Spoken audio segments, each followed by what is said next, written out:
பயிற்சி சீரோமடா உண்மையா உழைக்கிற நமக்கு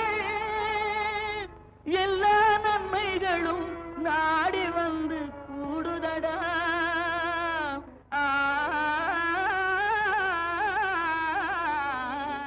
மாத்தி யோசிச்சேங்க பகுதியில் வேளாண்மையில் நவீன தொழில்நுட்பங்களையும் பருவநிலைக்கேற்றவாறும் இருக்கின்ற நீரினை கொண்டும் புதிய சாகுபடி முறைகளை அருகிலுள்ள வேளாண் பல்கலைக்கழகத்தின் தோட்டக்கலை ஆராய்ச்சி நிலையத்தினையோ அல்லது வேளாண் அறிவியல் நிலையத்தினையோ தொடர்பு கொண்டு சிறந்த முறையில் வேளாண்மையில் வெற்றி பெற்று நமது நாடு இத்துறையில் உலக அரங்கில் முன்னணியாக திகழவும் நாடு தன்னிறைவு அடையும் வகையில் வேளாண் பெருமக்கள் பெருமுயற்சி மேற்கொள்ள வேண்டும் என்ற எண்ணமுடன் சக விவசாயிகள் தரும் வெற்றி கதைகள் மற்ற விவசாயிகளுக்கும் உதவியாக இருக்கும் என்ற நம்பிக்கையோடு மாத்தி யோசிச்சேங்க பகுதியை வழங்கி வருகிறோம்.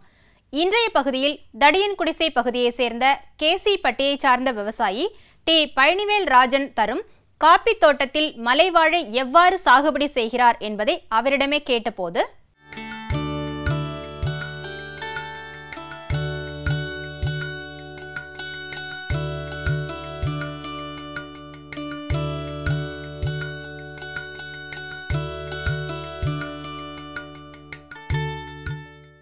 இந்த மலைவாழை வந்து கிட்டத்தட்ட ஒரு 50 வருஷத்துக்கு முன்னாலேருந்து மலைவாழை இருக்குது. இந்த மலைவாழை தான் வந்து இந்த மக்களே ஒரு காலத்தில் வாழை வச்சுட்டு இருந்துச்சு. இந்த மலைவாழை வந்து அன்றைக்கி பண்ணவங்க வந்து பூராமே இயற்கையாக பண்ணிகிட்டு இருந்தாங்க. அதுக்கு பின்னால் வந்து ஒரு 20 வருஷத்துக்கு முன்னால் வந்து இந்த முடிக்கொத்துணை வந்து இந்த வாழையை வந்து பாதித்து கம்ப்ளீட்டாகவே சிறுமலையிலையும் விருப்பாச்சி மலையிலையும் வந்து கம்ப்ளீட்டாக வந்து வாழை வந்து அழிஞ்சு போச்சு. அதுக்கு பின்னால் வந்து வாழை உற்பத்தி பண்ணுறதுக்கு ஹார்டிகல்ச்சர்லேருந்து ஒரு டெக்னிக்கலாக கொண்டு வந்து வாழையை வந்து எப்படி உற்பத்தி பண்ணுறது அதுக்கான டெக்னிக் வந்து கொடுத்தாங்க. அதுலேருந்து வந்து இந்த சூப்பர் சூடாமனஸ் வந்து நம்ம வாழை ஆரம்பத்தில் நடும்போது 1.5 குழி எடுத்து சூப்பர் சூடாமனஸ் நினச்சி உள்ளே வச்சு நாங்கள் நடுவோம். வாழை வந்து 10க்கு 10 நாங்கள் பேஸ்ட் பண்ணி போடுவோம். ஒரு 6 மாதம் கழித்து பார்த்திங்கன்னா அதுக்கு பின்னாலேயும் இந்த சூடாமனஸ் வந்து நாங்கள் போடுவோம். முடிக்கொத்துணை வந்து கட்டுப்படுத்தவங்களுக்கு வந்து எந்த விதமான இதுவும் இன்றைக்கி ரிசர்ச் சென்டர்லேருந்து எதுவுமே கட்டுப்படுத்த முடியாத அளவுக்கு தான் இருக்குது. அவங்களும் என்ன மருந்து கொடுத்தாங்கன்னு கட்டுப்பாடு ஆகலை. அன்றைக்கி பார்த்திங்கன்னா விலையில் வந்து நல்ல விலை கிடைக்கல, நல்லா இருந்தது. இன்றைக்கி வந்து வாழை வந்து வாழை உற்பத்தி கம்மியாக இருக்குது. ஆனால் வந்து வாழை காய்க்கு வந்து காசு அதிகமாக இருக்குது. ஒரு வாழை பார்த்திங்கன்னா இன்றைக்கி 8 ரூபா வந்து 9 ரூபா வரை ஒரு காய் போகுது. கிலோ அதே மாதிரி வந்து ஒரு தார் வந்து இன்றைக்குள்ள ரேஞ்ச் வந்து ஒரு 30 கிலோ 35 கிலோ வர ஒரு தாரே வருது. அந்தளவுக்கும் இருக்குது. ரொம்ப லோவில் வந்து 6 கிலோ 7 கிலோவும் இருக்குது. இது காரணம் வந்து நல்லா பயிரிட்டு நல்லா பார்க்குறவங்க காட்டில் வந்து இடம் வந்து கூடுது. மலை வாழை வந்து உங்களுக்கு காலங்காலமாக வந்து இது வந்து ஒரு வாழையடி வாழையாக வரக்கூடிய மலை வாழை வந்து மற்ற நாட்டு வாழை மாதிரி உங்களுக்கு இது ஒரு காய் வெட்டிட்டு அப்படியே அழிஞ்சு போகிற பொருள் கிடையாது. மலை வாழை வந்து கண்டினியூஸாக வந்து வாழையடி வாழையாக நம்ம வெட்டிகிட்டே இருக்கலாம். வந்து முடிக்கொத்து நோய் வராமல் இருந்துச்சுனால் அந்த வாழையை வந்து நம்ம கண்டினியூவாக வந்து அதில் ஒவ்வொரு தாரும் வெட்டிகிட்டே இருக்கலாம். நமக்கு இந்த கச்சாரசுலேருந்து வந்து சூப்பர் சூடாமனஸ்னு ஒன்று வந்து கொடுத்து தான் இன்றைக்கி வந்து இந்த பஞ்சுடாப் வந்து ஓரளவுக்கு கண்ட்ரோல் ஆகிருக்கு. என்னோடய பிளான்ட்டில் வந்து ட்ரையல் பிளான்ட் போட்டு ஒரு டைம் பார்த்தாங்க. அதில் வந்து என்ன பார்த்தீங்கன்னா பஞ்சுடாப் வந்து ஓரளவுக்கு சூப்பர் சூடாமனஸ் கட்டுப்பாடாயிருச்சு. முடிக்கொத்து நோய் வந்து கட்டுப்பாடு ஆகலை. இப்போ நீங்கள் பயிரிட்டு வந்து ஒரு 3 மாதத்துக்கு மேலே இருந்தே வந்து இந்த வாழைகளுக்கு வந்து கொந்தம் போடுறது பட்டையில் இருக்கிறது எல்லாமே செய்யணுங்க. கீழே நாட்டு வாழைகள் மாதிரி நம்ம அப்படி வெட்ட முடியாது. இதில் வந்து கொந்தம் போடுறதுனா மே மட்டையில் வந்து அந்த பழுத்த மட்டையே வரும். அந்த பழுத்த மட்டையை காஞ்ச மட்டையில் மட்டும் அறுத்து விட்டு மற்ற மட்டையில் விட்டுறலாங்க. பட்டையில் இருக்கிறது வந்து வருஷத்துக்கு வந்து 2 டைம் பண்ணுவோங்க. இப்போ வந்து சூப்பர் சூடாமனஸ் போட்டாலுமே நாங்கள் வந்து சூப்பர் பாஸ்பேட் யூரியா பொட்டாஸ் 3 சேர்ந்து ஒரு உரம் ஒன்று தரோம் நாங்கள். அதனால் வந்து உங்களுக்கு மலை வாழை வந்து கொஞ்சம் வெயிட் கிடைக்குதுங்க. உலகிலேயே அதிகமான மசாலா பொருட்கள் கொண்டு சமைப்பது தென்னிந்தியர்கள் மட்டும்தான். இந்த தென்னிந்தியர்கள் சுவைக்கும் மனத்திற்கும் ரொம்பவே முக்கியத்துவம் கொடுக்கறாங்க. நாம கூட்டாக சேர்ந்து சமைக்கும் சமையல்ல பிரியாணிக்கு நிகர் பிரியாணி மட்டுமே தான். இந்த பிரியாணிக்கு வாசம் தருவது பிரியாணி இலை. இப்பொழுது சர்வ சுகந்தி பிரியாணி இலை குறித்து திண்டுக்கல் மாவட்டம் தடியன்குடிசை தோட்டக்கலை ஆராய்ச்சி நிலையத்தின் தோட்டக்கலைத்துறை உதவி பேராசிரியர் முனைவர் எஸ் புத்துராமலிங்கம் அவர்கள் விளக்கம் தருகிறார்.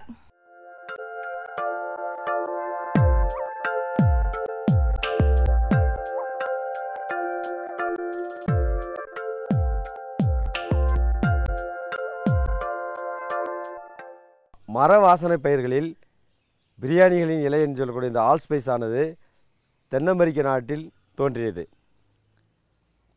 இது ஊறுகாய் மற்றும் பிரியாணி தயார் செய்யும் பொழுது அதில் வாசனையை அதிகரிப்பதற்கு மிக முக்கியமான ஒன்றாக பயன்பட்டு வருகிறது. இதனுடைய முக்கிய பொருளாதார பகுதி என்று எடுத்துக்கொண்டால் இலைகள், உலர்ந்த காய்கள் ஆகியவை மிக முக்கியமான ஆகும். பொருளாதார ரீதியில் உலர்ந்த காய்களில் யூஜினால் என்று சொல்லக்கூடிய எண்ணெய் 4.5% உள்ளது.